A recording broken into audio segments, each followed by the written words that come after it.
Okay, बहुत ही शानदार question आज हम करने वाले हैं। छोटे थोड़े बेसिक क्वेश्चन से स्टार्ट करेंगे।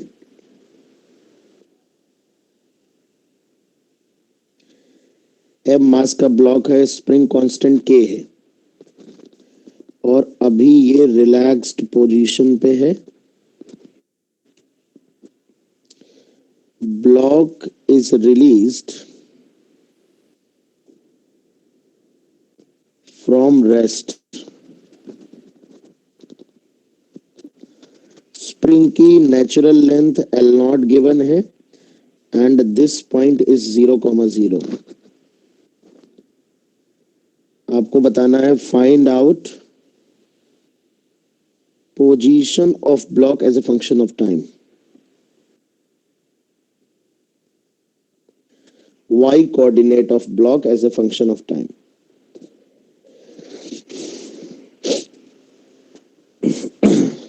तो अगर मोशन y एक्सिस के अलोंग हो रहा है तो इक्वेशन लिखेंगे y minus Y one is equal to A sine omega T plus five. यहां पर बच्चों y क्या है? y है पोजीशन ऑफ पार्टिकल, y1 क्या है? मीन पोजीशन, और y माइनस वाई वन है डिस्प्लेसमेंट फ्रॉम मीन पोजीशन, है ना। तो फर्स्ट ऑफ ऑल बच्चों आप लोग मीन पोजीशन का y कोऑर्डिनेट निकालेंगे। मीन पोजीशन कहाँ होगा? एम्पलीट्यूड निकालेंगे, ओमेगा निकालेंगे और फाई निकालेंगे। ठीक है, तो आप लोग ट्राई करना चाहेंगे? 1 मिनट का टाइम दूं कि आप मैं करूं सीधे सीधे? करो ट्राई कर रहे करो करो, ज्यादा समय नहीं देंगे।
देखिए भाई, क्या है कि सबसे पहले तो मीन पोजीशन पता करते हैं। मीन पोजीशन की पहचान क्या है? जहां पे फोर्स जीरो है बेटा। तो ये ब्लॉक जब कुछ नीचे आएगा बेटा, तो एक इस पे वेट लग रहा होगा और एक के एक्स नॉट मान लेते हैं, यहां से एक्स नॉट नीचे आएगा। सबसे पहली बात, यहाँ पर बॉडी का काय से छोड़ी गई, रेस्ट से छोड़ी गई है। तो जरा बोलो बच्चों, ये वाली जो पोजीशन है किसे, इसे कौन सी पोजीशन कहोगे? क्यों बच्चों? Extreme position. हाँ, ये जो पोजीशन है this is your extreme position. और जहां पे के एक्स नॉट की वैल्यू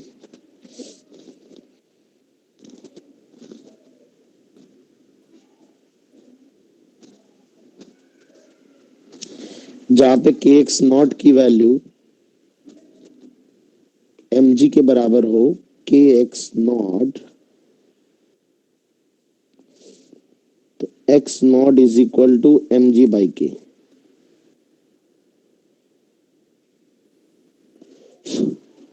चलिए, तो एक्स नॉट जो है वो एम जी बाई के आ रहा है।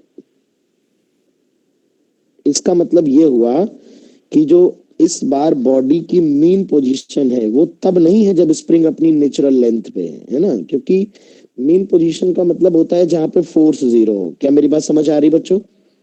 तो जो मीन Yes, पोजीशन है वो एम जी बाई के पोजिशन पे है, ये एक्सट्रीम है, और इससे इतने गैप पे, इतना नीचे मीन पोजीशन है।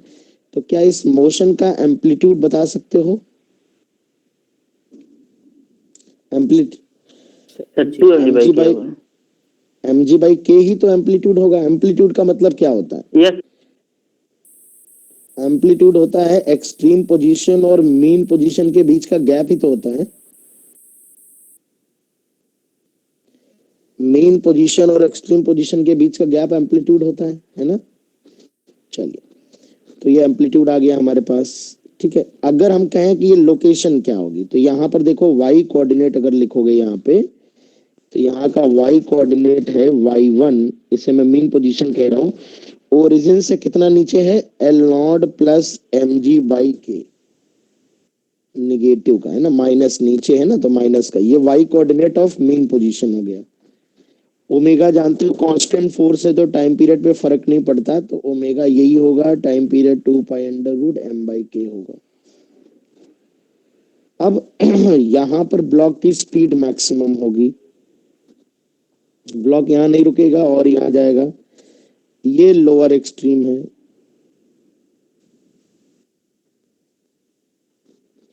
तो जब वाई एक्सिस पे मोशन होता है बेटा, तो ये जीरो फेस होता है। अपर एक्सट्रीम पे π/2 होगा, फिर यहाँ आएगा पाई होगा, फिर यहाँ 3π/2 होगा। तो t इक्वल टू जीरो पे अगर यहाँ पे छोड़ा गया, टाइम गिवन नहीं है वैसे, t equal to zero note कर लेते हैं। तो t इक्वल टू जीरो पे अगर यहाँ से छोड़ा गया है अपर एक्सट्रीम पोजीशन पे, तो ओमेगा टी प्लस फाइव जो t इक्वल टू जीरो पर होगा वो उसकी वैल्यू π/2 होगी, तो फेस जो हो जाएगा वो π/2 हो जाएगा। नहीं बेटा, मेन पोजीशन के ऊपर वाली एक्सट्रीम है ना बेटा, जहां पे है क्या नाम तुम्हारा, पांडे। मेन अपर एक्सट्रीम से छोड़ा गया है ना, तो प्लस π/2 होगा ना बेटा। आप देखिए, हाँ, ये एक्सट्रीम मेन पोजीशन नीचे थी ना, ऊपर से आ रहा है ना पार्टिकल, यानी ये अपनी अपर एक्सट्रीम पोजीशन पे था बेटा। जैसे जब एक्स में मोशन होता है तो राइट एक्सट्रीम हमारी पॉजिटिव एक्सट्रीम होती है, वहां प्लस π/2 होता है, लेफ्ट वाला नेगेटिव होता है ना, तो राइट और लेफ्ट, यहाँ ऊपर वाला पॉजिटिव, नीचे वाला नेगेटिव बेटा। तो आओ इक्वेशन पुट कर देते हैं। इक्वेशन में y minus y1 is equal to a sine omega T plus five. y minus y1 के स्थान पर माइनस माइनस तो प्लस हो जाएगा, L naught plus M G by K, क्योंकि जो y कोऑर्डिनेट है वो खुद ही नेगेटिव है। इज इक्वल टू a है M ji by K root के बाई एम टी प्लस π/2। चाहो तो कॉस में कन्वर्ट कर दो इसे, है ना।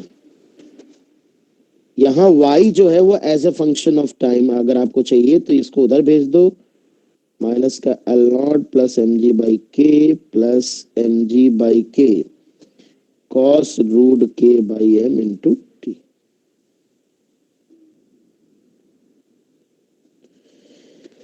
ये बच्चों लोकेशन है, पूरी की पूरे Y coordinate of particle as a function of time है बेटा, Y coordinate of the particle. अब इसी क्वेश्चन को हम कुछ क्वेश्चन वर्क पावर एनर्जी में भी दो क्वेश्चन सॉल्व करते हैं, बहुत ध्यान सुनो। वर्क पावर एनर्जी में दो क्वेश्चन पूछे जाते हैं, एक तो मैक्सिमम स्पीड मैंने निकलवाई थी सभी बच्चों को, और मैक्सिमम डिस्प्लेसमेंट निकलवाया था, मैक्सिमम कितना एक्सटेंशन होगा। आप सभी लोग देखें कि अभी शुरुआत में ये रिलैक्स्ड पोजीशन पे है और ये मीन पे आएगा और एक्सट्रीम पे आएगा, तो जो मैक्सिमम एक्सटेंशन होगा वो 2 टाइम्स ऑफ एम्पलीट्यूड के बराबर होगा। ये वर्क पावर एनर्जी के क्वेश्चंस के आंसर। तो एम्पलीट्यूड तो आपने ऑलरेडी निकाल लिया है, तो without using work energy theorem we can say X max ये होगा। वेलोसिटी मैक्सिमम क्या होती है एसएचएम में, ए ओमेगा होती है, तो ए है mg बाई के, वाई ओमेगा मैक्स है होगा, रूट के बाई। यस बेटा। वाई मैक्स एक्स की जगह वाई मैक्स, मतलब ये वाई में है ना नहीं इसका नहीं क्वेश्चन। नहीं बेटा, एक्स इसको मैं बोल रहा हूँ, एलोंगेशन को एक्स कह रहा हूँ, X is the elongation, yes, Y max नहीं बोल सकते, वाई तो पोजीशन को रिप्रेजेंट कर रहा है, ओके एक्स एलोंगेशन है, maximum elongation in the spring है ना। तो स्प्रिंग में मैक्सिमम एलोंगेशन इतना होगा और मैक्सिमम स्पीड ए ओमेगा होती है सिस्टम में। तो without using work power energy concept, energy conservation और work energy theorem, we can find the maximum speed of the block by using a omega. तो ए omega में आप देख सकते हो जी बाहर आ जाएगा, रूट एम ऊपर जाएगा, के नीचे आ जाएगा। तो सेम क्वेश्चन हम लोग जो है उससे भी सॉल्व करते हैं, वर्क पावर एनर्जी से भी। लेकिन वर्क पावर एनर्जी से हम ये टाइम वाले कैलकुलेशन नहीं कर सकते, ये वाला जो टाइम वाले कैलकुलेशन है ये नहीं कर सकते। चलिए, हाँ बताएं।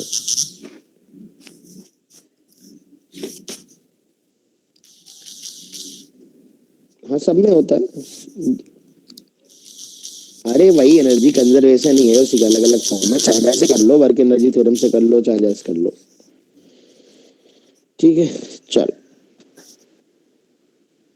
सब कौन आया इस टाइम, इतना ऑलरेडी हम लोग लेट हैं, फिर भी लोग लेट आते हैं, पता नहीं क्या करेंगे अपने जीवन में, घर बैठ के क्लास ऑन टाइम नहीं कर पा रहे।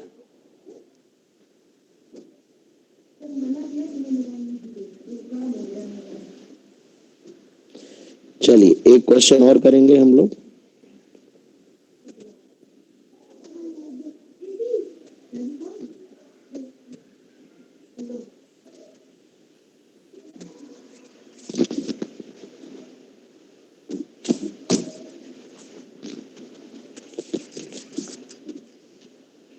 एम मास का ब्लॉक है, एफ फोर्स लगा दिया, अभी ये रिलैक्स्ड है, बॉडी की वेलोसिटी 0 है, टी इक्वल टू 0 है।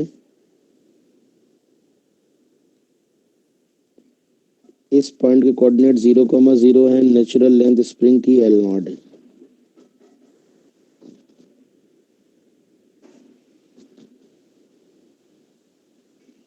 Find out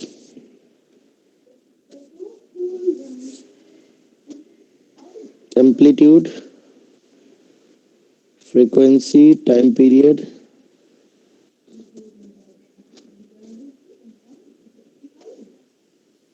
maximum speed, position of particle, capital x में लिख रहा हूं डिस्प्लेसमेंट।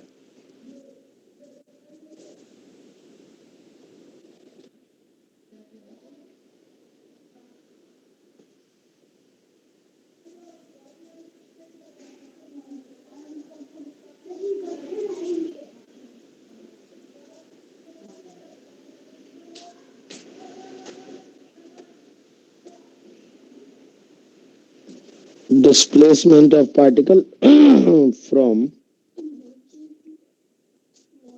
initial position।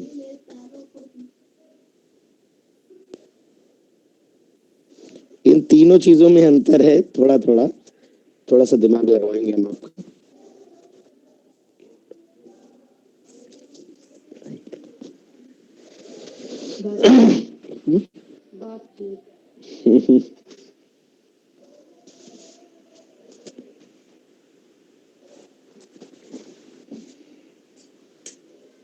करो, सॉल्व करो, आपको मिलते हैं पूरे 2 से 3 मिनट। इनिशियली रेस्ट पे टाइम 0 है।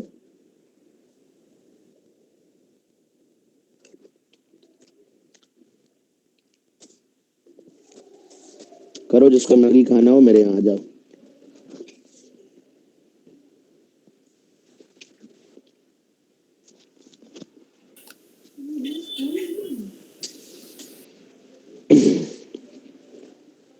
सर क्या खाने हो?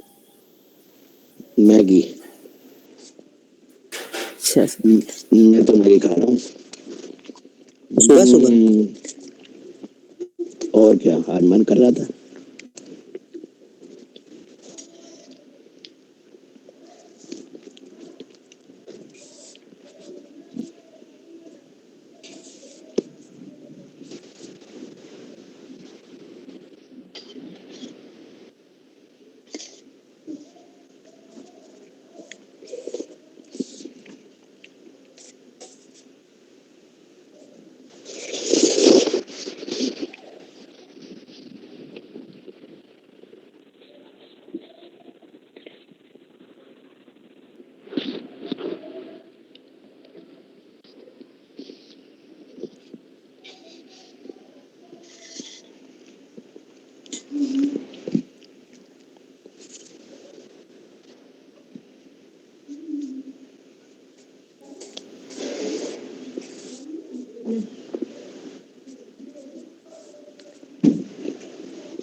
हो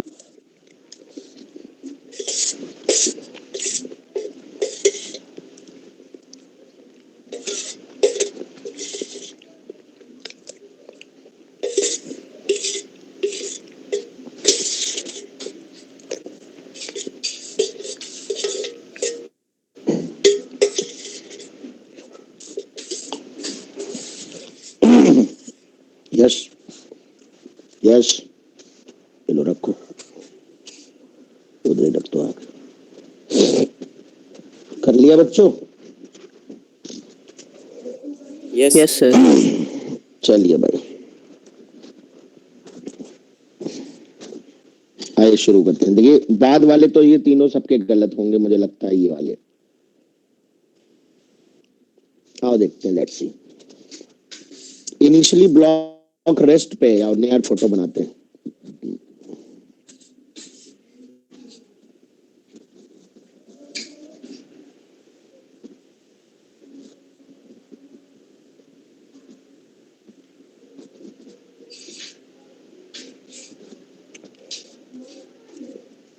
रेस्ट पे है लेकिन फोर्स एफ लग रहा है,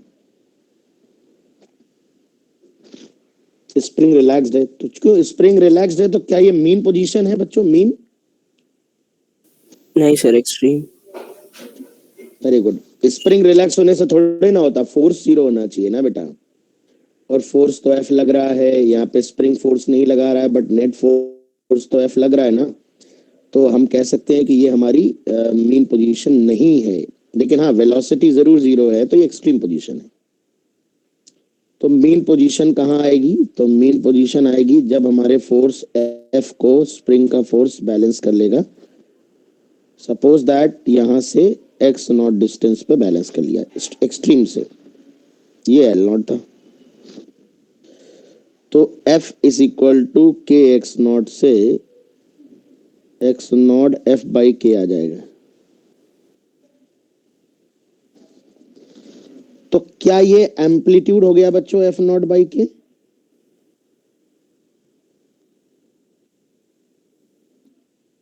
बताओ भाई, यस हो सर। जाते हैं क्या? बाकी लोग भी बोलते रहा करो कभी कभी। Yes sir. Yes, sir.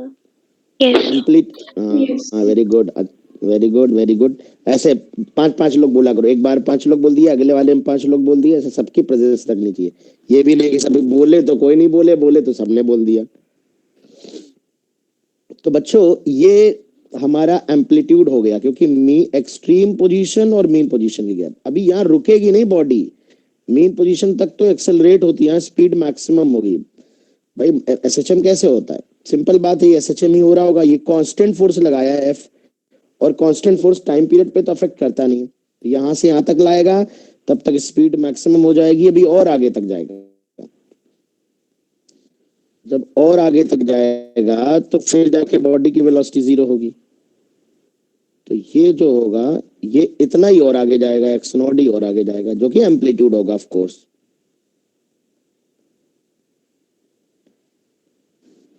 यहाँ वेलोसिटी फिर से जीरो होगी।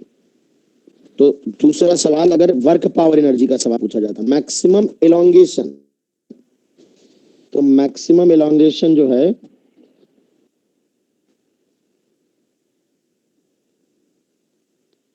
ये भी 2 टाइम्स ऑफ एम्पलीट्यूड होगा, 2 टाइम्स एफ नॉट, कहां से आ गया, एफ बाई के। ये वाला पार्ट समझ में आया बच्चों? Yes sir.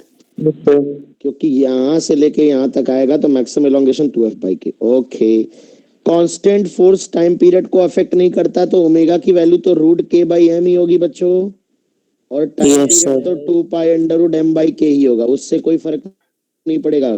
बताएं बेटा? Yes very good. तो मैक्स एम्पलीट्यूड हो गया, फ्रीक्वेंसी हो गया, टाइम पीरियड हो गया। टाइम पीरियड का उल्टा कर देंगे, फ्रीक्वेंसी आ जाएगा 1/2 पाई रूट के बाई एम। अति उत्तम। मैक्सिमम स्पीड ए ओमेगा होगी।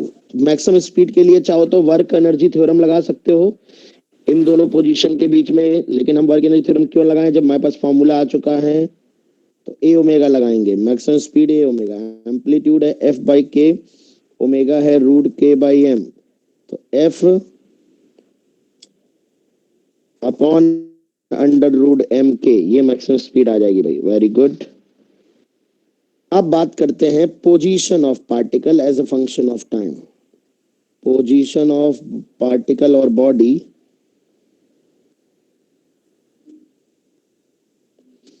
तो पोजीशन के टर्म में अगर एसएचएम की क्वेश्चन लिखनी हो तो फॉर्मेट होता है कि नहीं, बताओ? Yes sir. Yes sir. अब इसमें एक्स पोजीशन है, x1 मीन पोजीशन है, बॉडी की मीन पोजीशन का एक्स कोऑर्डिनेट, ए एम्पलीट्यूड है, ओमेगा एफ 5 ए से इनिशियल। अब आप देख लो, मीन पोजीशन यहाँ है और बॉडी ने यहाँ से शुरू किया है, और ये राइट एक्सट्रीम है, तो कौन सी एक्सट्रीम से शुरू किया है बेटा, राइट से कि लेफ्ट से? लेफ्ट एक्सट्रीम से शुरू किया है, तो फेस क्या Left लोगे, पाई बाई 2 की 3 pi by 2? 3 pi by 2। 3 pi by 2 या माइनस पाई बाई 2, राइट बेटा? चलिए बहुत Yes, बढ़िया। sir. तो और t बराबर 0 है, तो t बराबर 0 पे फेस फाई होता है, तो फाई की वैल्यू 3 पाई बाई 2 हो जाएगी। अब आ जाओ x minus x1, mean position का x कोऑर्डिनेट नापते हैं। ओरिजिन यहाँ ले रखा है, ये L नॉट यहाँ से यहाँ तक है, f बाई के और जोड़ दो, ये है मीन पोजीशन। तो ओरिजिन से अगर देखेंगे तो L not plus f by के ये मीन पोजीशन की x कोऑर्डिनेट है, x1 की वैल्यू है। तो ये है L not plus f by के, ये मीन पोजीशन का x कोऑर्डिनेट है। एम्पलीट्यूड भी f बाई के है, साइन ओमेगा भी वही है, रूट k बाई m, और ये 3 पाई बाई 2 है, जो कि ऑफ कोर्स माइनस कॉस हो जाएगा, उससे हमें क्या लेना देना। अच्छा ये बताइए कि अगर इस पूरे को मैं नाम देना चाहूं तो ये पूरा क्या कहलाता है? x माइनस x1 को क्या बोलते हैं? Displacement from mean position. हाँ, ये पूरी चीज को हम कैपिटल X बुलाते हैं, कैपिटल X। तो कैपिटल X अगर लिखना हो तो डिस्प्लेसमेंट फ्रॉम मीन पोजीशन बोलते हैं इसको। तो ये थर्ड और फोर्थ पार्ट का आंसर है, ये थर्ड पार्ट का आंसर है, ये फोर्थ पार्ट का आंसर है। अब फिफ्थ पार्ट का आंसर दिए, बड़ा यही पे ढेर जाते हैं बच्चे। इसमें देखिए मैंने नाम अलग दे दिया है, ये एस टी रिप्रेजेंटेशन नहीं देगा, मैंने रिप्रेजेंटेशन तीनों को अलग कर दिया। ये है displacement of particle from initial position, यानी जहां से चलना शुरू किया वहां से डिस्प्लेसमेंट किया। बहुत ध्यान सुनना, जैसे ये मान लो मीन पोजीशन है, अब कौन आया, कमाल कर दे रहे हैं भाई लोग।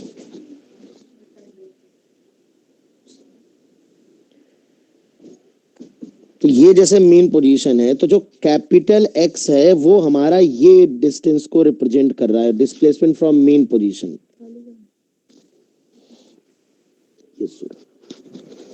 तो ये एक कैपिटल X जो होता है ये डिस्प्लेसमेंट फ्रॉम, एक सेकेंड, ये क्या हो गया, ये क्या,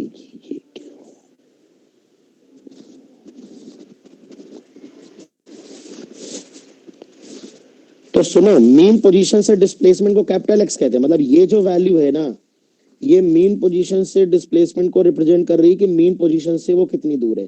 कन्वेंशनली हम जब इस तरह से फॉर्मेट लिखते हैं साइन ओमेगा टी प्लस 5, वो हमेशा इधर की तरफ होता है डिस्प्लेसमेंट। हालांकि ये 3 pi by 2 already negative value generate कर देगा। कुछ बच्चों के मन में आ सकता है कि सर मीन पोजीशन ये है और पार्टिकल तो इधर था शुरुआत में, तो आप इधर कैसे कह सकते हो? तो आप कन्वेंशनली इधर लेते हो, x आपका इधर होता है, और अगर आप 3 पाई बाई 2 देखो तो ये 3 पाई बाई 2 में ये माइनस नेगेटिव, जैसे t बराबर 0 पुट करोगे तो it will generate negative value, तो अपने आप x को उठा के इधर फेंक देगा। तुम्हें अपने आप नहीं मानना, तुम्हारे x में के अंदर साइन छुपा हुआ है, तुम्हें x को इधर रखने की जरूरत नहीं है, तुम इधर ही रखो, अपने आप नेगेटिव वैल्यू इधर बता देगी। अब सुनो ध्यान से, ये है डिस्प्लेसमेंट फ्रॉम मीन पोजीशन, और ये है लेफ्ट एक्सट्रीम। t बराबर 0 पे पार्टिकल कहां था? यहां था ना? Yes sir. इस गैप को एम्पलीट्यूड कहते हैं। तो अगर मेरे को कैपिटल X पता हो और इनिशियल पोजीशन से, ये इनिशियल है ये मीन है, ये मीन पोजीशन से डिस्प्लेसमेंट और इनिशियल पोजीशन से डिस्प्लेसमेंट लिखना हो, तो क्या ये मैं a प्लस कैपिटल X नहीं लिखूंगा? लिखेंगे सर। बिल्कुल। तो a प्लस कैपिटल X में लिखूंगा तो displacement from initial state, this is very important, it is actually a plus capital X, not small x, capital X, that is displacement. यानी कि ये s as a function of time is a plus a sign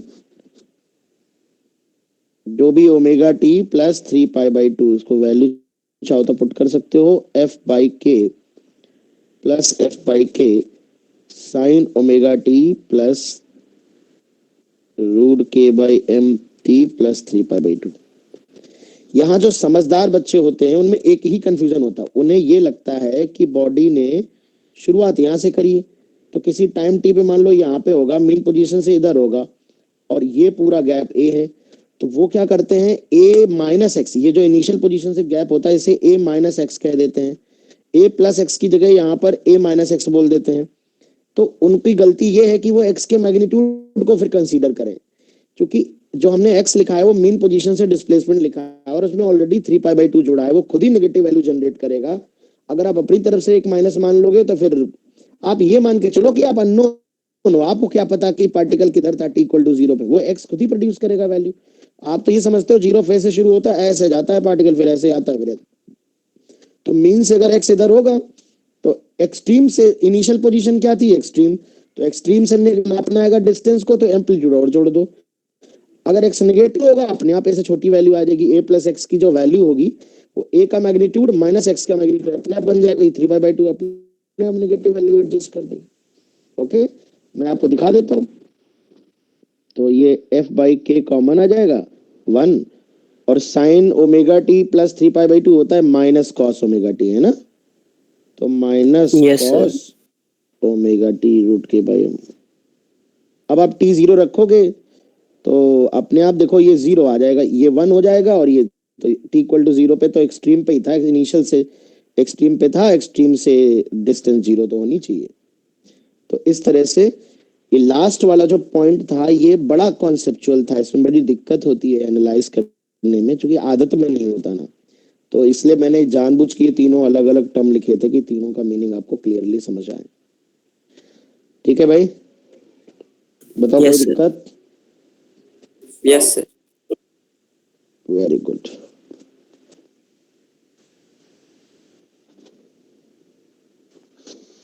एक second में charging लगा लो।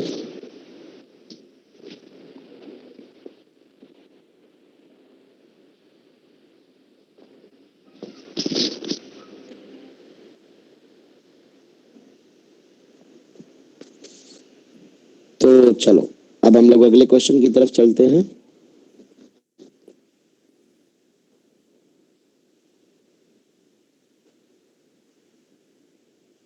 अब मैं आपको एक स्प्रिंग ट्रिक बताना चाहता हूं।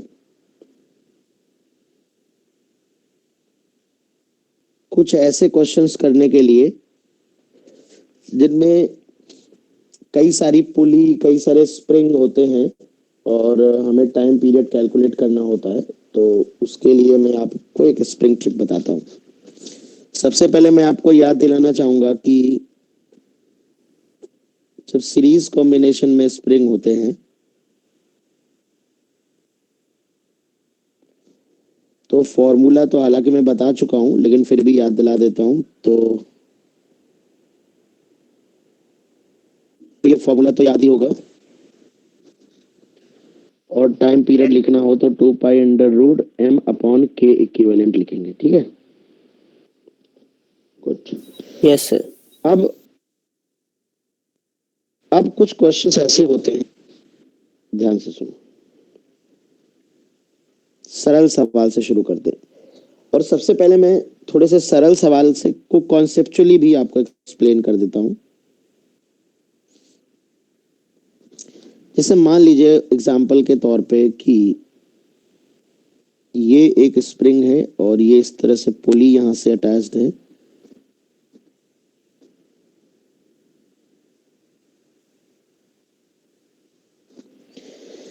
ये एक स्प्रिंग अटैच्ड है, एम मास है। और सुनो, बहुत ध्यान से सुनना सभी लोग, कि चूंकि हम जानते हैं कि कोई कांस्टेंट फोर्स किसी स्प्रिंग मास सिस्टम के टाइम पीरियड को अफेक्ट नहीं करता है, और उन कांस्टेंट फोर्स में ग्रेविटी भी एक फोर्स आता है, इसलिए अगर हमारा टारगेट सिर्फ टाइम पीरियड कैलकुलेट करना हो तो हम ग्रेविटी को इग्नोर कर सकते हैं। हम मतलब ग्रेविटी को निग्लेक्ट करके भी अगर स्प्रिंग मास सिस्टम का ऑसिलेशन कराएंगे तो we will get the same time period. In fact in case of some complicated problems, जो कॉम्प्लिकेटेड प्रॉब्लम्स होती, we sometimes neglect the gravity if our target is to find the time period only, nothing else, not amplitude. ठीक है, तो हम कह सकते हैं, ठीक है, तो हमें हमारा टारगेट सिर्फ टाइम पीरियड कैलकुलेट करना है। जिस तरह के क्वेश्चन हम करने जा रहे हैं इनमें हमसे सिर्फ टाइम पीरियड और फ्रीक्वेंसी के बारे में ही क्वेश्चन पूछा जाएगा। तो मैं आपको बताता हूँ कि कैसे कर सकते हैं। तो आओ देखो, तो सबसे पहले हम ग्रेविटी को मान लेते हैं। We can neglect the gravity if our target is to find the time period only, अगर हमारा टारगेट सिर्फ टाइम पीरियड कैलकुलेट करना है, we can neglect the gravity. अब देखो, जो ध्यान सुनो, हमें ये देखना, अब हमें जैसे इस सिस्टम का के इक्विवेलेंट फील करना है, प्लीज गौर फरमाएं। अब आप देखो, अगर आपको पता हो कि ग्रेविटी नहीं है, चलो मीन पोजीशन पे पार्टिकल है अभी, और इसको अगर आप एक्स डिस्प्लेस करेंगे, नीचे लाएंगे, तो कितना फोर्स स्प्रिंग लगाएगा? के इक्विवेलेंट इनटू एक्स लगाएगा कि नहीं? यस या नो, बोले जल्दी से। Yes, sir. अब हमें ये फील करना है कि इस ब्लॉक को एक्स नीचे लाने पर, गौर फरमाए, इस ब्लॉक को एक्स नीचे लाने पर इस पे जो ऊपर की तरफ फोर्स लगेगा, वो फोर्स एक्स के साथ किस तरह से प्रोपोर्शनल होगा।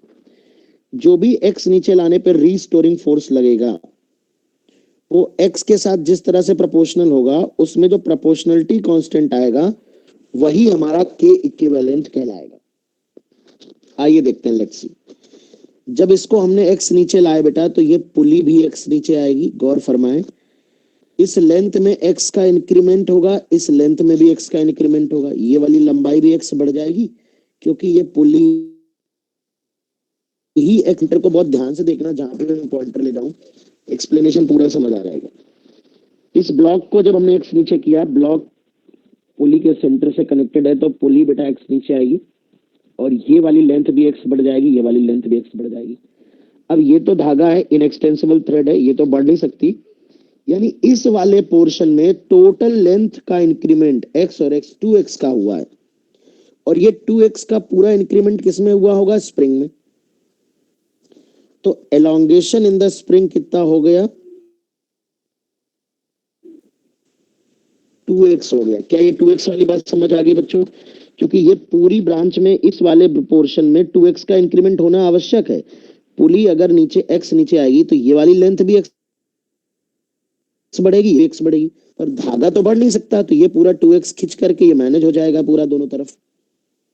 बताओ बेटा। Yes, sir.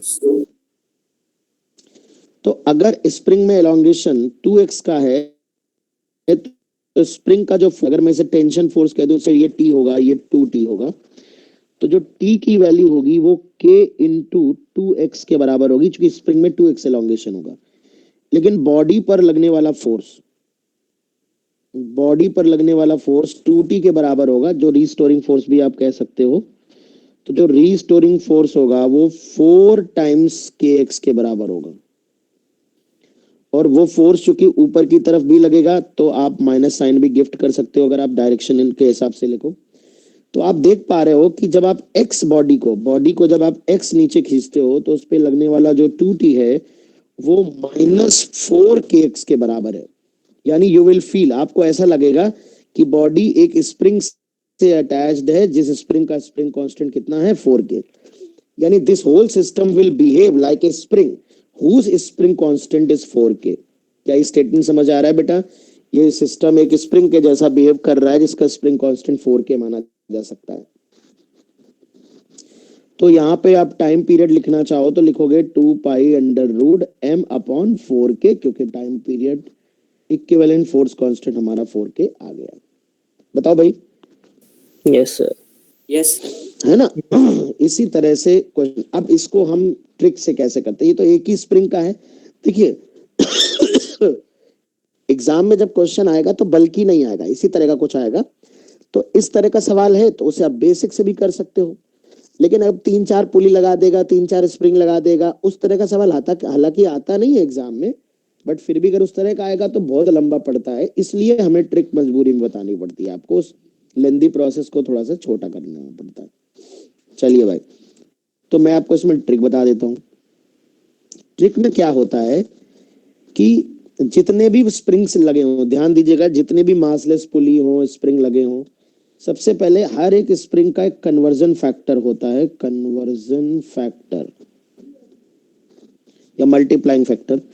वो होता है T body upon T spring का होल स्क्वायर।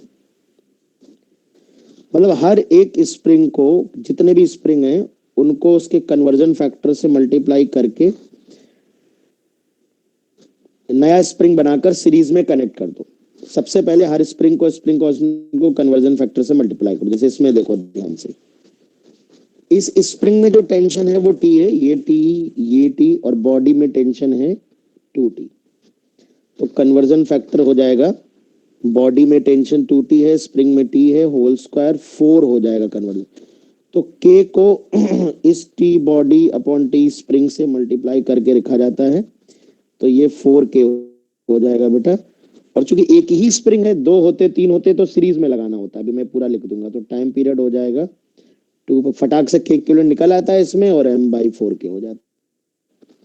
तो ये आपको कन्वर्जन फैक्टर वाली ट्रिक दिमाग में रखनी है। मैं एक बड़ा एग्जांपल लेता हूं, इसका अच्छा यूज दिखाता हूं आपको।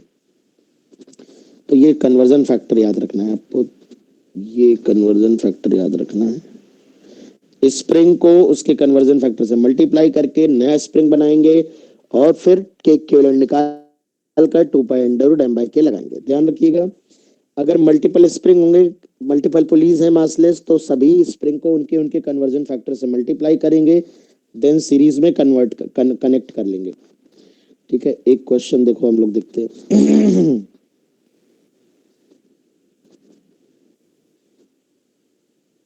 जैसे मान लो इस तरह की सिचुएशन है,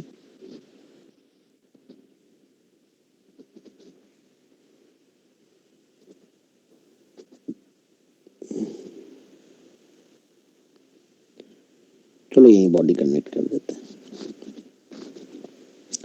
ये K1 है, मान लो ये K2 है और ये K3। इस तरह का सवाल है बच्चों।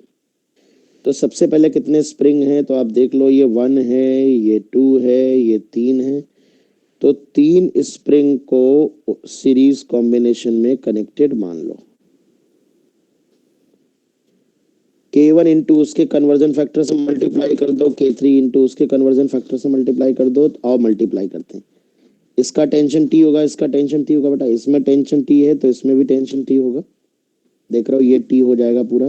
फिर ये मेन आर्म में 2T हो जाएगा, इस पूरे में 2T। फिर बेटा इसमें 4T हो जाएगा और बॉडी में भी 4T करने लगेगा यहाँ पे, है ना। तो देखो बॉडी का टेंशन 4T, तो 16K1। बॉडी का टेंशन 4T और K2 में कितना है, 2T है,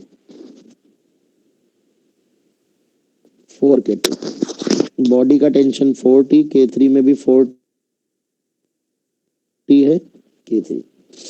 तीनों सीरीज में कनेक्ट कर दिए। अब इक्विवेलेंट स्प्रिंग कांस्टेंट आ जाएगा 1/16K1, 1/4K2, 1/K3 plus time period हो जाएगा 2π√m/k इक्विवेलेंट। तो जब m/k इक्विवेलेंट लिखोगे, m रहेगा, 1/k इक्विवेलेंट को सीधे सीधे यही पुट कर दो, 1/16K1, 1/4K2 और 1/K3। This is the answer for the time period. इस तरह से बच्चों आपको करना है। तो सबसे पहले क्या है, सबसे पहले आपको देखना है कि आपको कन्वर्जन फैक्टर से मल्टीप्लाई करते हुए सब जितने भी स्प्रिंग है उनके कन्वर्जन फैक्टर से मल्टीप्लाई करते हुए सबको सीरीज में कनेक्ट कर लेना है और फिर इक्विवेलेंट स्प्रिंग कांस्टेंट कैलकुलेट कर लेना है और तब टाइम पीरियड आपका आ जाएगा। पहले टेंशन तो डिस्ट्रीब्यूट कर ही लोगे नॉर्मल पुली की तरह, ये वाले में T और T होगा, तो मेन आर्म में 2T हो जाएगा बेटा, ये 2T हो जाएगा, ये 2T और 2T हो जाएगा, तो ये 4T हो जाएगा। ठीक है, इस चीज को ध्यान रखना।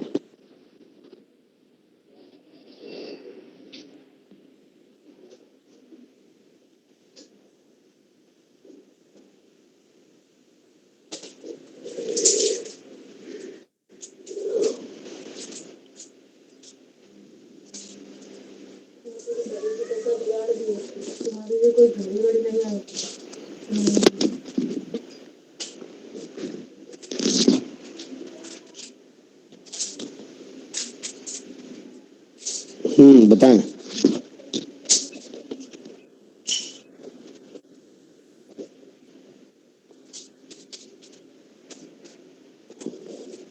ऊपर वाले की बात नहीं, नहीं नहीं, पुली अगर एक्स नीचे आ रही है, पुली अगर एक्स नीचे आ रही है तो आप खुद फील करो ना, ये पुली सोचो यहाँ से यहाँ आ गई है पुली, तो ये वाला पॉइंट भी एक्स के नीचे जाएगा, ये वाला पॉइंट भी एक्स नीचे जाएगा, तो इस वाली एक्स ये बढ़ेगा एक्स, तो ये इस वाले पोर्शन अगर इसको एक 2x हो जाएगा ना,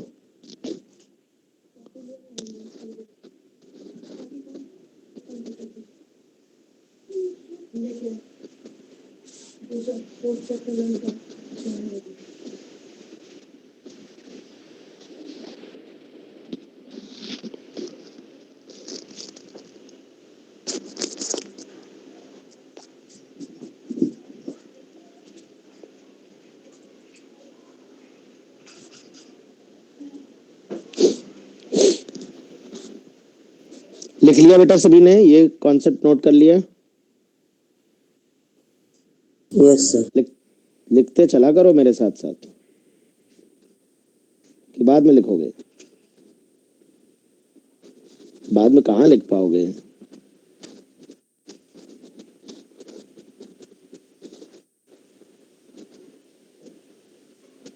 और एक क्वेश्चन करते हैं।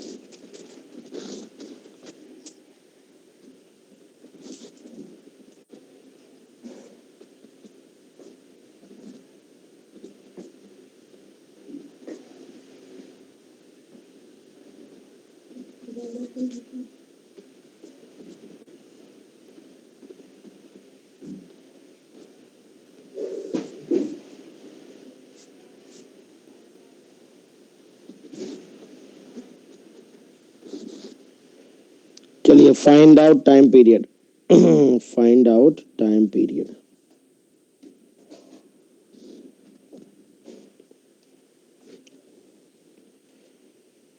दीदी आजादी पे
इससे क्या होगा, ऑयलिंग स्टिंग होगा।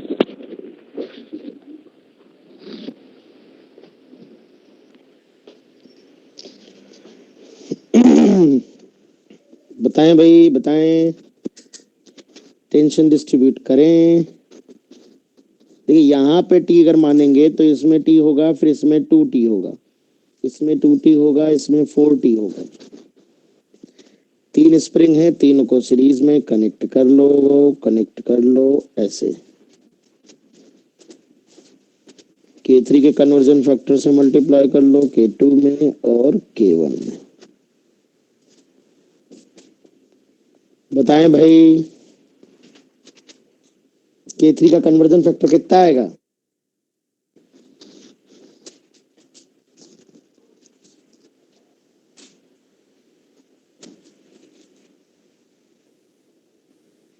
अच्छा, लेट्स सी। K3 का K3 ही आएगा। नहीं बेटा, गलत जवाब है आपका। ऊपर वाला K1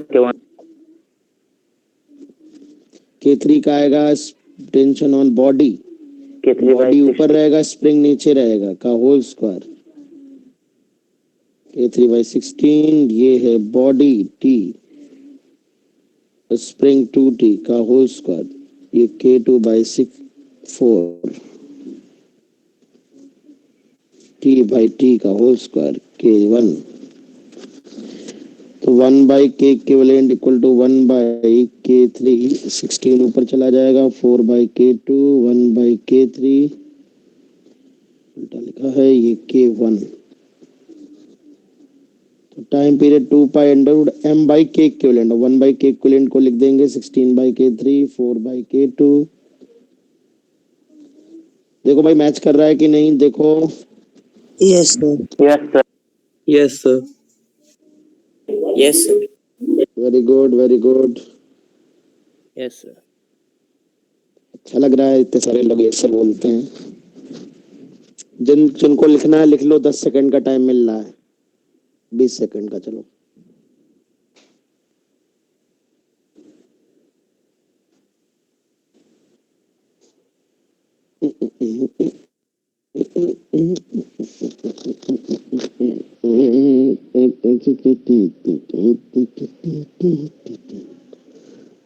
करो भाई करो।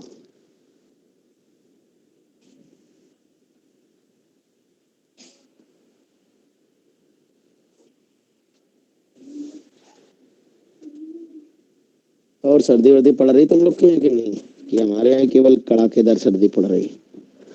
नहीं सर, मैं तो हाफ टी शर्ट पहने बैठा हूँ यहाँ पे।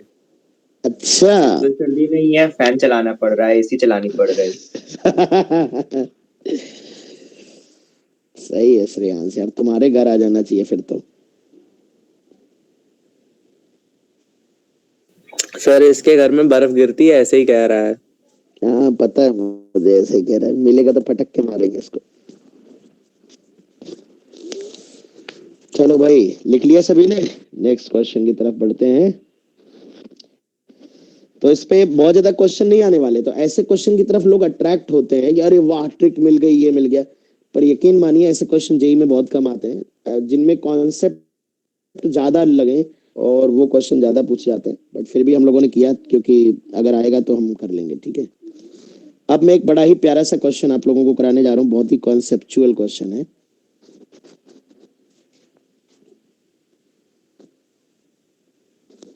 बहुत ही ध्यान से करिएगा सभी लोग। ये एक कैपिटल एम मास है, स्मूथ सरफेस पे स्प्रिंग से अटैच्ड है। स्मॉल एम उसके ऊपर रखा है और फ्रिक्शन कोफिशिएंट म्यू है इन दोनों के बीच में, और नीचे स्मूथ है। तो इसमें सबसे पहले हमको बस एक कॉन्सेप्ट बताना है, find out maximum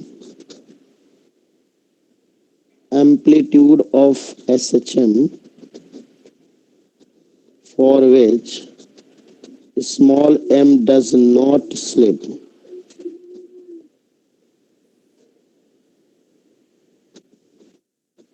Relative to capital M. Small m capital M के रिलेटिव में स्लिप ना करे।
यस सर, यही तो हैं? क्या कह रहे हो पांडे? क्या बोले? Under root? No sir, mu mu M ji by K. गलत जवाब है, गलत जवाब है, रॉन्ग आंसर है आपका भाई। ऐसा लागे मन ने कि रॉन्ग बता रहे, बाकी तो पता नहीं मुझे।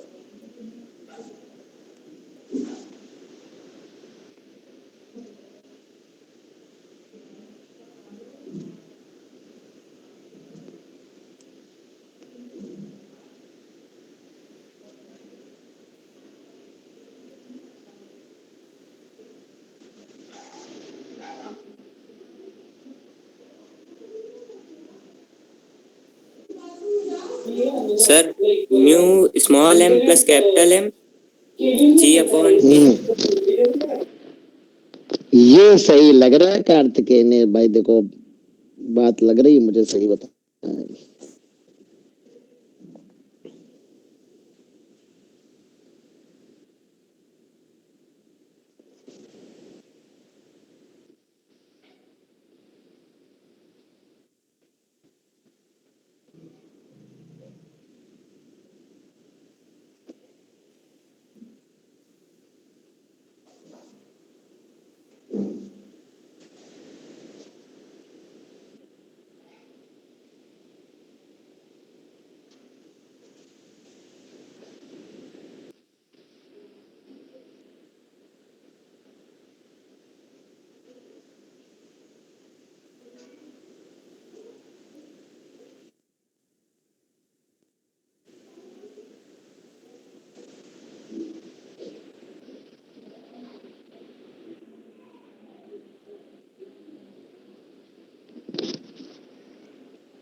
बहुत ज्यादा गलत है पांडे, ये आंसर तो तुमसे उम्मीद नहीं थी। तुम आसपास होते तो तुम्हें हम 2-3 मारते अभी थप्पड़ खींच के। चलो कोई नहीं, मार लेंगे जब मिलोगे तब। अब बेटा उस ध्यान से सुनो, हम समझ गए तुम लोग। इस मान लो ये एसएचएम कर रहा है बेटा, और जब ये एसएचएम कर रहा होगा तो किसी भी टाइम, मोमेंट ऑफ टाइम पे सोचो, एसएचएम चाहे राइट में हो या लेफ्ट में हो, मान लो ये मेन पोजीशन से एक्स डिस्प्लेसमेंट पे होगा और दोनों कंबाइंड एसएचएम कर रहे हैं, तो सबसे पहले तो इसकी ओमेगा की वैल्यू जो होगी वो रूट के अपॉन एम प्लस एम होगा ना। मास तो एम प्लस एम होगा ना सिस्टम का, क्योंकि ये कंबाइंड एसएचएम कर रहा है, स्लिप नहीं होना है एज ए सिंगल बॉडी, ऐसे ऐसे ऐसे एसएचएम कर रहा है। तो टाइम पीरियड होगा 2 pi under root M plus M divide by K. अब आप खुद विचार करो, अगर ये मीन पोजीशन के राइट में है तो एक्सेलरेशन जो सिस्टम का होगा वो लेफ्ट में होगा, रीस्टोरिंग एक्सेलरेशन, जिसे हम ओमेगा स्क्वायर एक्स कहते हैं। ओमेगा स्क्वायर होगा के अपॉन एम प्लस एम और इंटू एक्स, इतना एक्सेलरेशन होगा, ये इस डायरेक्शन में होगा। सिर्फ एक्सेलरेशन के बारे में सोचिए आप, लेफ्ट में होगा मीन पोजीशन के तो एक्सेलरेशन, राइट में होगा रीस्टोरिंग एक्सेलरेशन होता है। जिस तरह से फोर्स की डायरेक्शन हमेशा मीन पोजीशन की तरफ होती है, ऐसे एक्सेलरेशन की डायरेक्शन भी मीन पोजीशन की तरफ होगी। अब आप ध्यान से देखो, इससे इस वाली बॉडी से तो अटैच्ड है स्प्रिंग। अगर मैं ऊपर वाली बॉडी का फ्री बॉडी डायग्राम बनाऊं इससे तो अटैच्ड है स्प्रिंग जो कि फोर्स लगा रहा होगा, लेकिन ऊपर वाली बॉडी का अगर मैं फ्री बॉडी डायग्राम बनाऊं तो ऊपर वाली पे mg लगेगा, एक नॉर्मल लगेगा, और अगर ये मीन पोजीशन के राइट में सिस्टम है, उसका एक्सेलेरेशन लेफ्ट में, भाई दोनों का एक्सेलेरेशन बराबर है ना, तो ऊपर वाले का एक्सेलेरेशन भी यही होना चाहिए। तो ऊपर वाले को डेफिनेटली कौन एक्सेलेरेशन दे रहा है? फ्रिक्शन। यानी ऊपर वाले का जो सहारा है वो फ्रिक्शन है। स्प्रिंग तो नीचे वाले पे अटैच्ड है, ऊपर वाले को जो भी सिंपल हार्मोनिक मोशन के दौरान ऊपर वाले ब्लॉक का जो भी एक्सेलरेशन होगा वो ड्यू टू फ्रिक्शन ओनली होगा। क्या ये स्टेटमेंट क्लियर है? ऊपर वाले बॉडी पे हॉरिजॉन्टल फोर्स फ्रिक्शन के अलावा कोई दूसरा नहीं लग रहा है, तो what ever is the acceleration of the upper block in horizontal direction during its SHM, it is only due to friction, nobody else. Is this statement clear to all of you? Yes sir.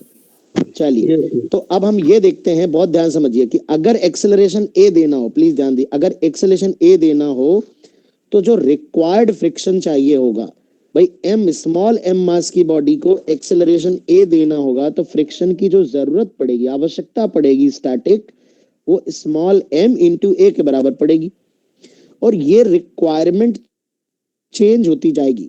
Mean position पे acceleration 0 होगा तो friction की कोई requirement नहीं होगी, और extreme position पर acceleration maximum होगा। और एक्सेलरेशन देना किसको है? फ्रिक्शन को। तो सबसे ज्यादा फ्रिक्शन बॉडी पे जरूरत कहां पड़ेगी? क्या मुझे कोई बता पाएगा? एक्सट्रीम पोजीशन पे। एक्सट्रीम। Very good. यानी maximum requirement of static friction, maximum requirement of static friction जो पड़ेगी वो एट एक्सट्रीम पोजीशन पड़ने वाली है, वो होगी FR रिक्वायर्ड बराबर मास इंटू एक्सेलरेशन की मैक्सिमम वैल्यू। क्योंकि FR की वैल्यू होगी ma, ये जो FR है वही तो A प्रोवाइड करा रहा है, और A वेरिएबल है, एक्सेलरेशन में A वेरिएबल होता है, तो ये A मैक्सिमम, ये जो A मैक्सिमम होगा ये A ओमेगा स्क्वायर होगा SHM में मैक्सिमम। इतना ये है मैक्सिमम रिक्वायरमेंट। बेटा है कि नहीं बताओ, कोई दिक्कत तो नहीं किसी को यहाँ तक? No sir. ये रिक्वायरमेंट फ्रिक्शन पूरी तभी कर पाएगा अगर ये रिक्वायर्ड फ्रिक्शन लिमिटिंग से छोटा या बराबर हुआ। मान लो ये 50 न्यूटन का फ्रिक्शन हमें चाहिए एक्सट्रीम पोजीशन पे, लेकिन हमारा लिमिटिंग 35 ही न्यूटन है, तो ये मिल ही नहीं पाएगा बेटा। और हमने हमेशा बताया आपको नो स्लिपिंग के लिए, फॉर नो स्लिपिंग जो भी रिक्वायर्ड फ्रिक्शन हो वो लिमिटिंग से छोटा होना चाहिए। तो ये जो भाई अब यहाँ पर सुनना, यहाँ पर अच्छा सवाल क्यों है? क्योंकि रिक्वायरमेंट फिक्स नहीं है, रिक्वायरमेंट बदलती जा रही है। मेन पोजीशन में ब्लॉक कह रहा है हमें फ्रिक्शन नहीं चाहिए, मिड पोजीशन में कह रहा है हमें कम चाहिए, एक्सट्रीम पोजीशन पे कह रहा है हमें ज्यादा चाहिए। हर रिक्वायरमेंट फुलफिल किसको करनी है? फ्रिक्शन को। तो इसलिए अगर फ्रिक्शन ने सबसे बड़ी रिक्वायरमेंट फुलफिल कर दी, तो अगर लिमिटिंग फ्रिक्शन वहां पर भी कम नहीं पड़ा तो कहीं कम नहीं पड़ेगा। यानी उसकी जो सबसे बड़ी रिक्वायरमेंट है वो एक्सट्रीम पोजीशन पे, स्लिपिंग का सबसे ज्यादा खतरा एक्सट्रीम पोजीशन पे होगा। अगर एक्सट्रीम पोजीशन पे स्लिप नहीं हुआ तो कहीं नहीं स्लिप होगा। तो MA ओमेगा स्क्वायर जो होगा वो म्यू एस और नॉर्मल की वैल्यू स्मॉल mg के बराबर होगी केवल, ये देख सकते हो। तो यहां से A कट जाएगा, तो तुम देखो अल्टीमेटली इस सवाल को मैं एक ही लाइन में करूंगा। ये है वो मैक्सिमम एक्सेलरेशन जिससे ब्लॉक चल सकता है, और ये A ओमेगा स्क्वायर SHM का मैक्सिमम एक्सेलरेशन है। तो SHM का मैक्सिमम एक्सेलरेशन ब्लॉक की लिमिटिंग एक्सेलरेशन जिससे जहां तक वो स्लिप नहीं होगा उससे छोटा होना चाहिए। तो ओमेगा की वैल्यू है √k/m+m और ये म्यू एस जी। तो A less or equal to आएगा म्यू एस m+mg/k, इससे छोटा होना चाहिए। तो मैक्सिमम एम्पलीट्यूड यही हो जाएगा μm+mg/k। अब देखिए ये तो मैंने पूरा आपको विधिवत एक्सप्लेन किया है, लेकिन इसका निचोड़ जो है वो यही एक लाइन है। इसका जो कंक्लूजन है, जब आप थोड़ा मैच्योर हो जाएंगे और आप ये बात समझने लगेंगे, मैं आपको एक्सप्लेन करता हूँ, फील कराता हूँ। आप देखिए, थोड़ा सा फील कराता हूँ। आप ऐसे समझिए, अगर इस सिस्टम में एक्सेलरेशन a है तो ऊपर वाले ब्लॉक को ये एक्सेलरेशन किसने दिया है? फ्रिक्शन ने। ऊपर वाले ब्लॉक को फ्रिक्शन के सिवा कोई नहीं दे रहा। यानी कि आप ये पूछ लो, ऊपर वाले ब्लॉक से पूछ लो कि हे ऊपर वाले ब्लॉक, छोटे नन्हे मुन्ने ब्लॉक, तुम्हारा maximum what can be your maximum acceleration during your motion? तो वो कहेगा देखो ऊपर वाले लिमिटिंग एक्सेलरेशन, तो ऊपर वाला ब्लॉक कहेगा देखो मेरे पास लगने वाला है फ्रिक्शन, स्प्रिंग तो मुझसे कनेक्टेड है नहीं, और फ्रिक्शन की मैक्सिमम वैल्यू है म्यू एम जी, मेरा मास एम है, यानी मैं ज्यादा से ज्यादा इतने एक्सेलरेशन से चल पाऊंगा। जब फ्रिक्शन अपनी पूरी ताकत लगा देगा तो मेरा एक्सेलरेशन इससे ज्यादा संभव नहीं है बच्चों। तो वो कहेगा कि हम कहेंगे कि हम तो तुम्हें एसएचएम कराने वाले हैं, तो उसने हमसे कहा कि चाहे जो कुछ मोशन करा लो लेकिन मेरा एक्सेलरेशन इससे ज्यादा नहीं होना चाहिए। अब एसएचएम में एक्सट्रीम पोजीशन पे मैक्सिमम एक्सेलरेशन होता है, तो अगर एक्सट्रीम पोजीशन का एक्सेलरेशन भी इससे ज्यादा नहीं होगा तो स्लिप नहीं करेगा, क्योंकि यही मैक्सिमम एक्सेलरेशन है। तो विदाउट नोइंग एनीथिंग एल्स तुम सीधे सीधे a omega square can should be less or equal to mu g कर दो, then you will get the answer. तो इस तरह से ये स्मार्ट और शॉर्ट अप्रोच है जिस तरह से हम ब्लॉक ओवर ब्लॉक वाले क्वेश्चंस किया करते थे, ठीक है ना। बाकी ये मैंने पूरी एनालिसिस लेकर आई है ताकि थोड़ा अच्छे से समझ जाओ कि ब्लॉक अगर ये सिस्टम मीन पोजीशन के इधर एसएचएम करेगा तो उसके पास डेफिनेटली एक्सेलरेशन होगा, इसके पास भी वही होगा, इसके पास भी वही होगा, और ये एक्सेलरेशन इस ब्लॉक को कौन देगा? फ्रिक्शन देगा। तो फ्रिक्शन की जरूरत पड़ेगी, रिक्वायर्ड फ्रिक्शन ma के बराबर होगा और a चेंज होता रहेगा, तो मैक्सिमम रिक्वायरमेंट एक्सट्रीम पोजीशन पे होगी। अगर मैक्सिमम रिक्वायर्ड फ्रिक्शन भी लिमिटिंग से छोटा हुआ तो कहीं पे भी फ्रिक्शन कम नहीं पड़ेगा। तो अल्टीमेटली हम उसी स्टेटमेंट पे आ गए जो हम कंक्लूड कर रहे थे। तो क्या ये बच्चों प्रॉब्लम अच्छे से समझ आ गया बेटा? एक बड़ा कॉन्सेप्चुअल प्रॉब्लम था, बात Yes, sir. नहीं, बात पूरी Yes, समझ sir. में आई है बेटा। वेरी गुड, बहुत अच्छी बात। उम्मीद करते हैं कि इस तरह का सवाल अब आप गलत नहीं करोगे आगे। Yes, sir. छाप लिया कि छापोगे कि बाद में छापोगे? छाप लिया sir. छाप लिया सर। हो गया। ओके ओके, चलो जिन बच्चों का रह जाए वो नोट कर सकते हैं बाद में, कोई चिंता वाली बात नहीं। इसी तरह का एक मिलता जुलता और कॉन्सेप्चुअल क्वेश्चन है बेटा। इस कॉन्सेप्चुअल क्वेश्चन को कराने से पहले मैं चाहता हूं इसका वन लाइन सोल्यूशन आप समझें। आप एक बात बताएं, एक लिफ्ट में एक ब्लॉक रख दूं अगर मैं ऐसे, और लिफ्ट को एक्सेलरेशन ए से डाउनवर्ड ले जाऊं जो कि अभी जी से छोटा है, तो इस ब्लॉक पे लगने वाला नॉर्मल रिएक्शन कितना होगा? तो बहुत आसानी हाँ सभी लोग जानते हैं, नॉर्मल ऊपर लग रहा होगा और एम जी नीचे होगा, एक्सेलरेशन ए होगा, डाउनवर्ड जाएंगे तो एम जी माइनस एन बराबर एम ए होगा। न्यूटन लॉ लगा दे रहे हैं बेटा, नॉर्मल एम जी माइनस ए हो जाएगा। बहुत ही सड़ा सवाल है, 2 कौड़ी का, ये तो सभी लोग जानते हैं ना। Yes, sir. इसका मतलब है कि अगर इस लिफ्ट को डाउनवर्ड एक्सेलरेशन दिया जाए, एक्सेलरेशन डाउनवर्ड हो, तो इसका नॉर्मल घटता है। क्या आप मुझे बता सकते हैं जब ए की वैल्यू जी के बराबर होगी डाउनवर्ड, तो नॉर्मल कितना हो जाएगा? देखो जरा, अगर ये फ्री फॉलिंग लिफ्ट होती और इसका एक्सेलरेशन डाउनवर्ड जी होगा, तो क्या नॉर्मल 0 नहीं हो जाएगा? हो जाएगा। Yes, sir. इसका मतलब अगर इस लिफ्ट को अगर मैं जी के एक्सेलरेशन से नीचे ले जाऊं तो ये ब्लॉक इसके टच में तो रहेगा, क्योंकि जी का एक्सेलरेशन इसका होगा, जी इसका भी हो जाएगा, और उस केस में सेपरेट नहीं होगा, पर ये पुश नहीं कर पाएगा सरफेस को, तो नॉर्मल विल बी 0। बताओ भाई। Yes, sir.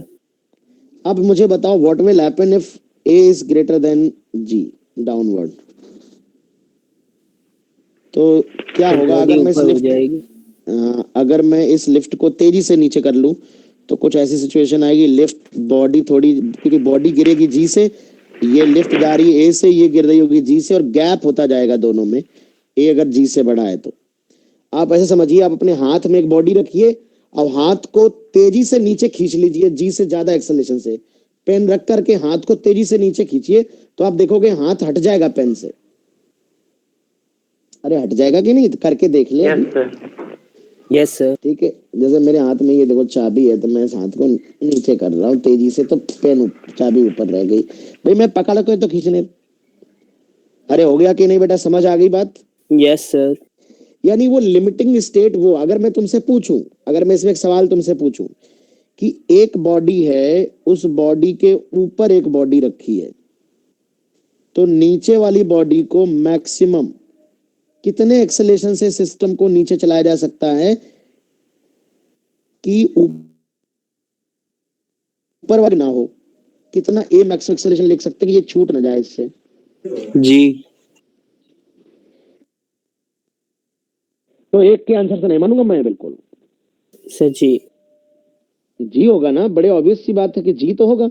जी से ज्यादा करोगे तो जी पे नॉर्मल जीरो हो जाएगा। इस भाई ये लिफ्ट की सरफेस हो, ब्लॉक की सरफेस हो, क्या फर्क पड़ता है? ऊपर वाली बॉडी तो किसी बॉडी पे रखी है ना। यस तो सर। बताओ, what can be the maximum downward acceleration so that blocks are not separated from each other? जल्दी बोलो। जी। जी से। जी होगा ना। अब देखो, इसी क्वेश्चन को डाला गया है एसएचएम में।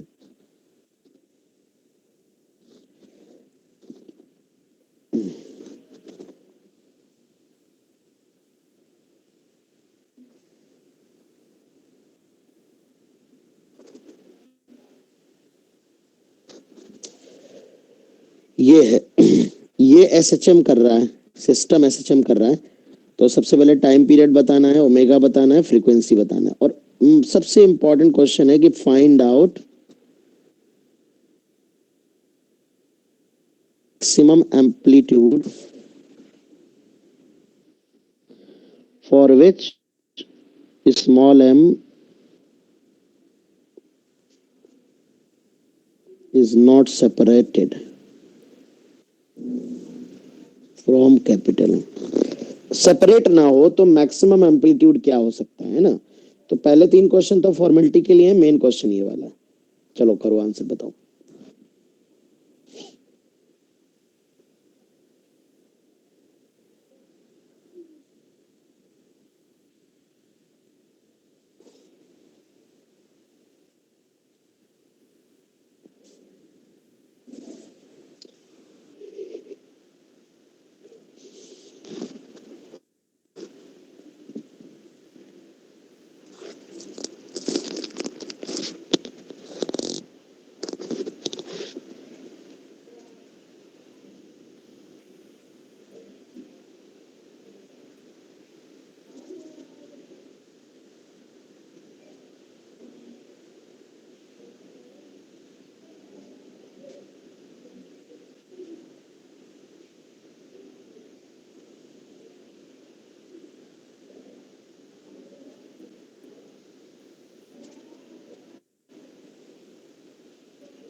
Sir M plus M G by के।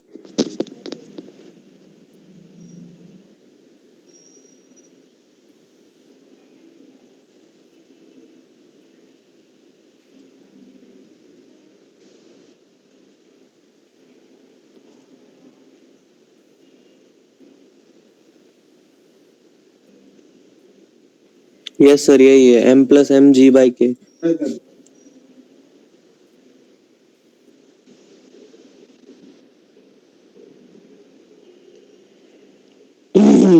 बिल्कुल सिंपल बात है। देखो, सही बात है कि जब ये सिस्टम अपनी जहां पर भी मीन पोजीशन होगी, we are not interested in finding the mean position, उससे जब एक्सट्रीम पोजीशन एक्स ऊपर होगा तो एक्सेलरेशन नीचे होता है, आपको पता है।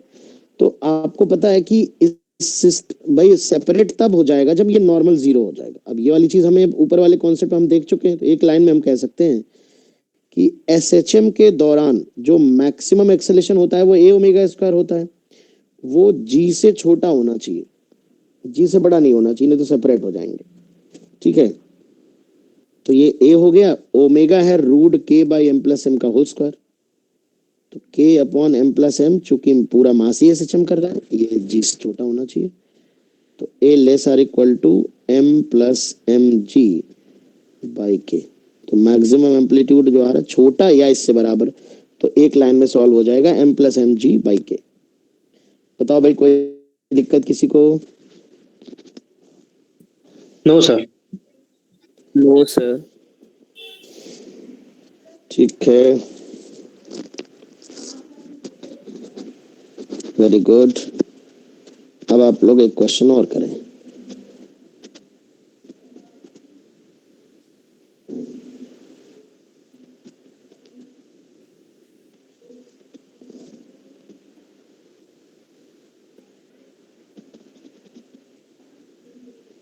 बड़ा ही प्यारा क्वेश्चन है। 2m मास की बॉडी है, ऐसे स्प्रिंग से रखी है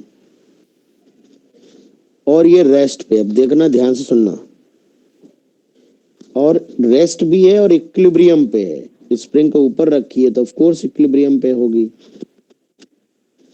अब हमने क्या किया, at T equal to 0 another mass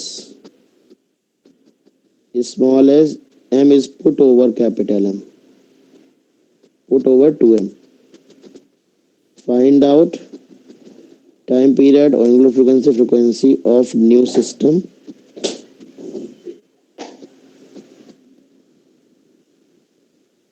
Also find out position of the system. हमने क्या किया, एक बॉडी लेके गए, नया फोटो बना, नहीं तो मजा नहीं आएगा।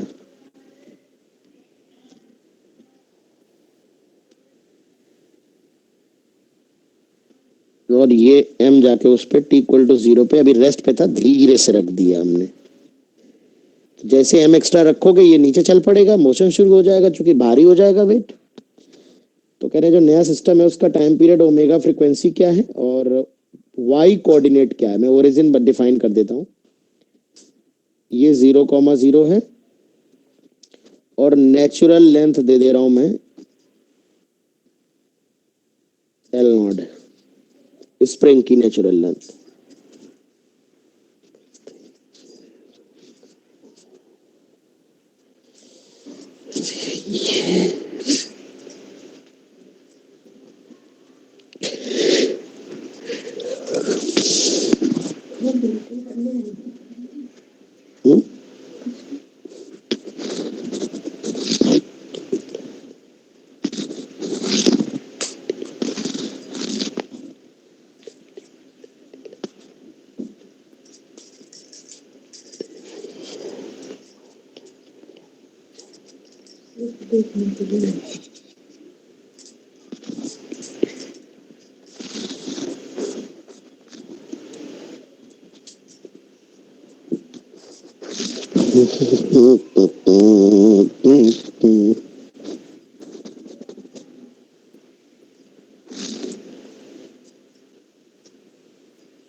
कि घड़ी गलत है, 10 मिनट स्लो है, इस चक्कर में लेट हो गया आज।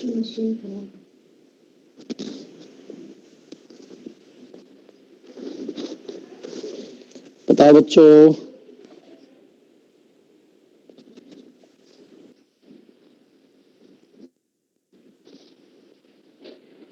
तुम टाइम पीरियड एम्पलीट्यूड एम्पलीट्यूड निकाल लो, क्वेश्चन क्वेश्चन तो निकल ही आएगा।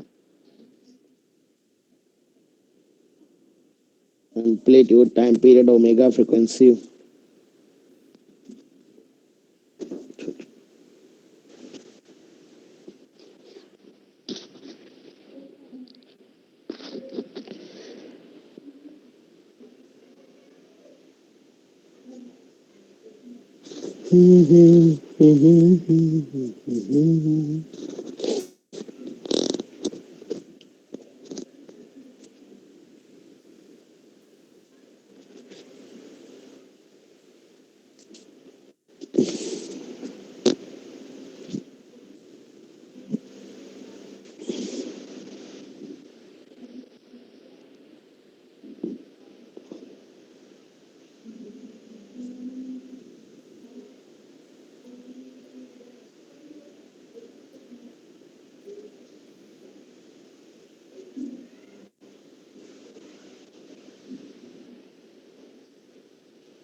ठीक है, नया फोटो बनाते हैं।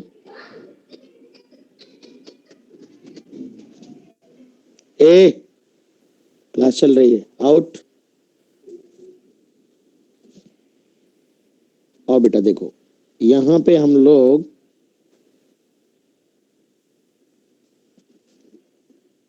टू एम मास का ब्लॉक पहले से कनेक्टेड था, तो आप खुद सोचिए कि जो नेचुरल लेंथ रही होगी, क्या स्प्रिंग वहीं तक होगा कि कुछ दबा होगा?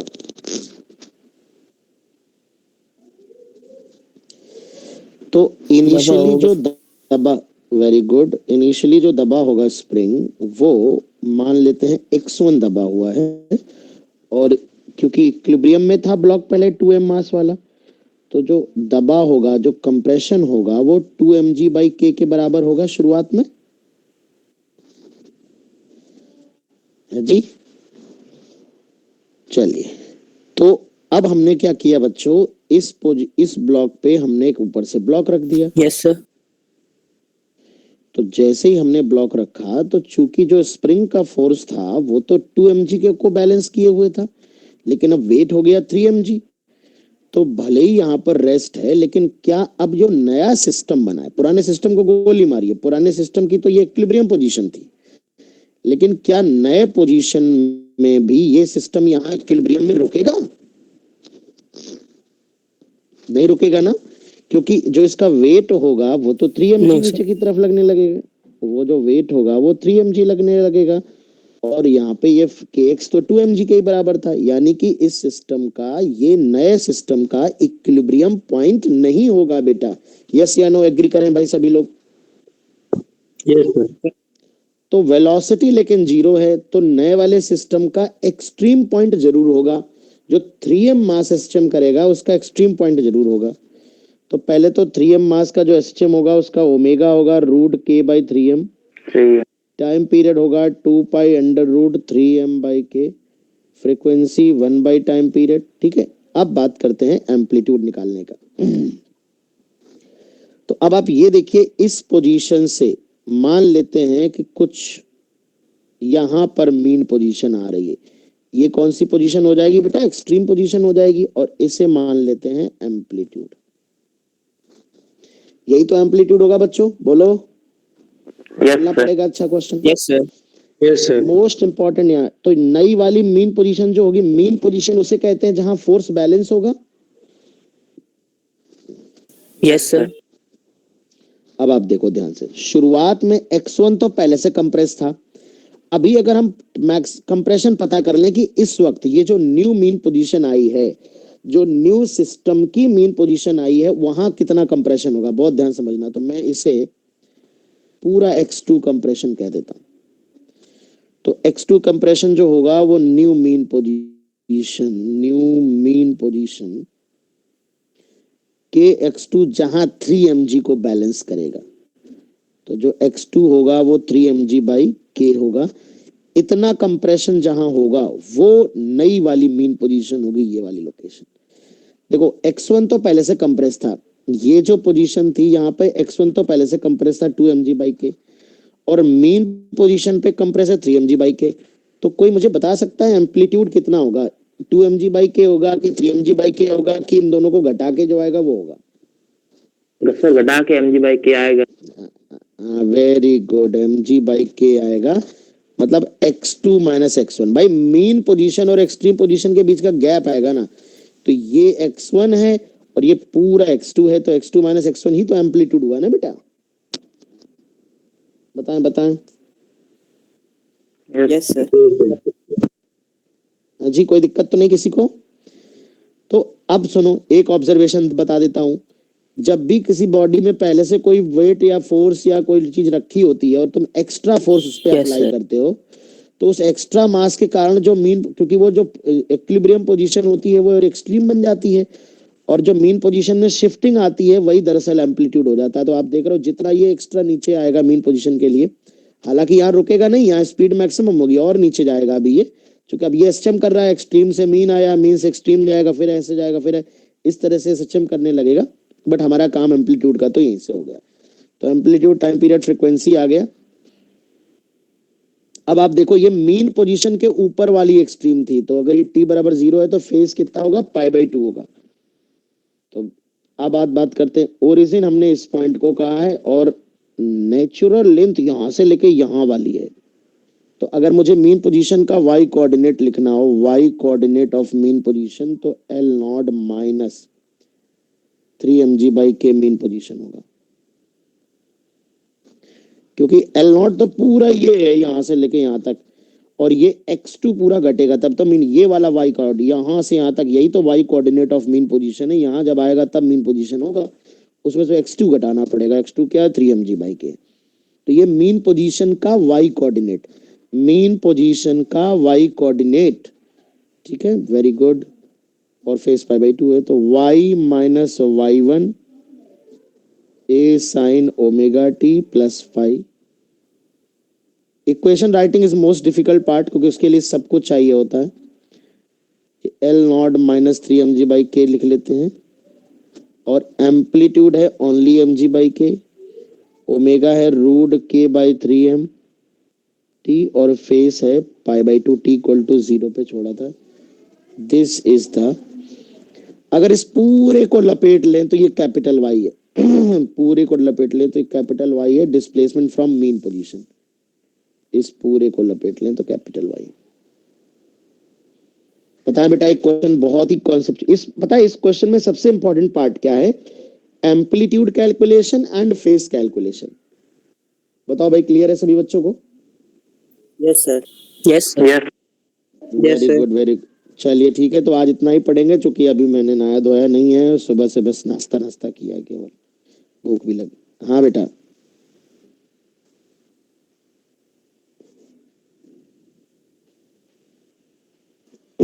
कोई गलत नहीं होगा, ये कॉस में तो कन्वर्ट हो ही रहा है अल्टीमेटली, देखो।